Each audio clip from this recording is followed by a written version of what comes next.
आता आपण करू बसून. पहिला दंडासन पोझिशन आणि मग तसंच दुसऱ्या याच्यावरती असं स्टेप बाय स्टेप करायचं.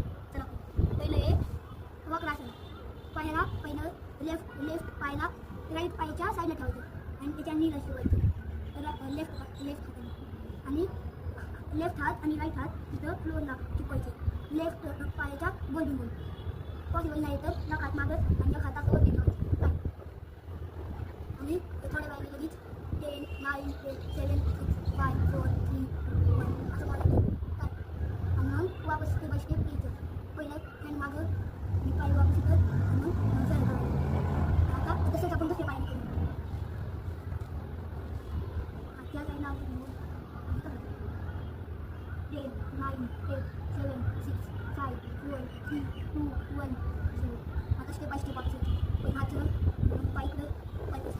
आता आपण करू आलं शरीराचं. बस कसं असते सांगतो. पहिलं लेफ्ट पाय असं करायचा आणि सगळं वेट या पायावरती टाकायचं आणि ते पाय पण असं करायचा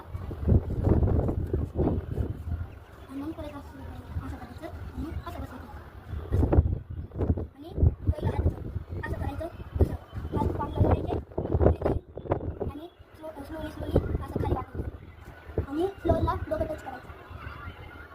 12, 9, 8, 7, 6, 5, 4, 3, 2, 1 असं मोजून हातासोबत वापस यायचं. स्टेप बाय स्टेप बोलायचं स्टेच आणि पाय सरळ आता